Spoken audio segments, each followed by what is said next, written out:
बिस्मिल्लाहिर्रहमानिर्रहीम। शुरू अल्लाह के नाम से जो बड़ा मेहरबान नहायत रहम वाला है। अस्सलामु अलैकुम। हज़रत अस्मा बिनते यजीद रज़ी अल्लाह ताला अन्हु बयान करती हैं, रसूलुल्लाह सल्लल्लाहु अलैहि वसल्लम मेरे घर में थे। आपने दजाल का जिक्र किया तो फरमाया, इससे पहले 3 किस्म के कहत होंगे। ये होगा कि इसमें आसमान तहाई बारिश रोक लेगा, ज़मीन अपनी तहाई नबातात रोक लेगी। दूसरे में ये होगा कि आसमान अपनी 2 तिहाई बारिश रोक लेगा, ज़मीन अपनी 2 तिहाई नबातात रोक लेगी। और तीसरे में आसमान अपनी सारी बारिश रोक लेगा और ज़मीन अपनी तमाम नबातात रोक लेगी। चौपाओं में कोई खुर वाला बाकी बचेगा, न कोई खुजली वाला, सब हलाक हो जाएंगे। इसका सबसे ज़्यादा शदीद फितना ये होगा कि जब वो अराबी के पास आएगा तो कहेगा, मुझे बताओ अगर मैं तुम्हारे ऊँट को जिंदा कर दूं तो क्या तुझे यकीन नहीं आएगा कि मैं तुम्हारा रब हूँ? वो कहेगा, क्यों नहीं? शैतान इसके लिए इसके ऊँट की सूरत इख्तियार कर लेगा तो इसके थन बेहतरीन हो जाएंगे और इसकी कोहान बहुत बड़ी हो जाएगी।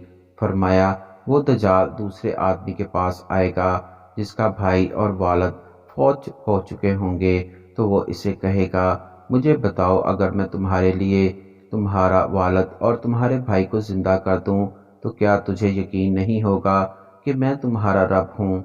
वो कहेगा, क्यों नहीं? शैतान इसके लिए इसके वालिद और इसके भाई की सूरत इख्तियार कर लेगा। अस्मा रज़ी अल्लाह ताला अन्हु बयान करती हैं, रसूलुल्लाह सल्लल्लाहु अलैहि वसल्लम अपनी किसी ज़रूरत की खातर तशरीफ़ ले गए, फिर वापस आ गए और लोग आपके बयान करदा फरमान की फ़िक्र गम में थे। बयान करती हैं, आपने दरवाजे की दहलीज पर फरमाया, अस्मा क्या हाल है? मैंने अर्ज़ किया, अल्लाह के रसूल, आपने दजाल के ज़िक्र से हमारे दिल निकाल कर रख दिए हैं।